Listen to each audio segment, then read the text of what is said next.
Well, for more on this, Remi Piet joins me from Paris. He's a senior partner at Embellie Advisory, a global consulting firm. Hello again, Remi. A pleasure to talk to you. So the focus of this two-day meeting is on economic recovery. With the pandemic still a concern and a global supply chain crisis, do you see any concrete action coming out of this? Well, it was a very important summit, as you were mentioning. That those talks have been held for the last 25 years of trying to find ways for increased collaboration between two very economic blocs. When you're looking at ASEAN or you're looking at the European Union, you're looking at the two major economic powers on planet today, even more importantly than the US. So it's very important that those two blocs find a way to actually increase their trade, increase joint investment, but also, as Ursula von der Leyen was mentioning, are able to find quality exchanges, quality trade based also on climate change performance, on the a series of joint investment that would be actually lead the way for an economic recovery after the pandemics, but also a more, let's say, carbon neutral ways of developing our economies and making sure that we mitigate against risks such as environmental risks, but also a lack of economic development.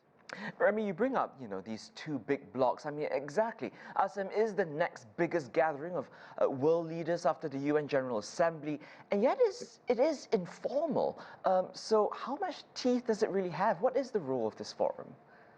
Well, indeed, you have two very different actors here. I mean, the European Union is very structured in terms of its rule and working together with a specific, intergovernmental and supranational entities. On the other side, the ASEAN bloc is a mix of different and very, very different countries, some very small, other very strong economically, and also having different views on a series of topics such as security or such as, the perception of regionalism and others. But here, that's why it's so important to try to find a common ground. And I think the term that was coined that was very interesting is this idea of minilateralism. So it's trying to find, multilateral solutions, but first in the setting of two blocs that are so different, but that can actually show the ways of working together for an increase to multilateral talks in the future. You've seen some countries that have strong relationship with the EU economically, such as, let's say, Vietnam, for example, others less so. But when you actually look at the topics that were discussed here, it's really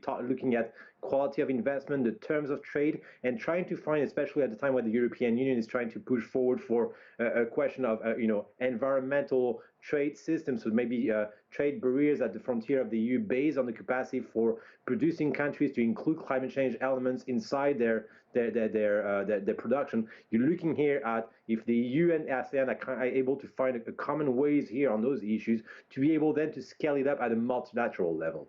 And then, Remi, of course, how do you see China fitting in to help drive this Asia-Europe minilateralism, as we call it?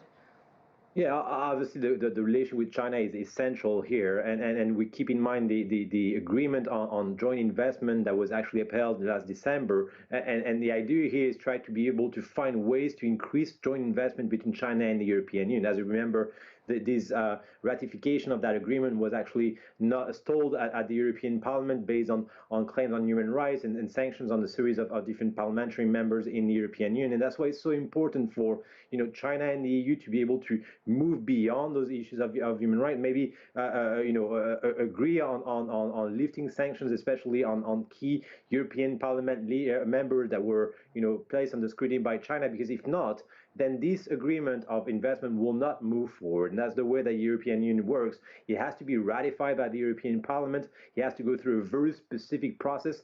And China has a lot to gain to maybe move forward and change its position on this, quit with the sanctions and the criticism on some individual members of Parliament, so that very large and important agreement on investment can move forward and lead the way for the two blocs to work together. Remi Piet, always a pleasure speaking with you. Thank you. My pleasure.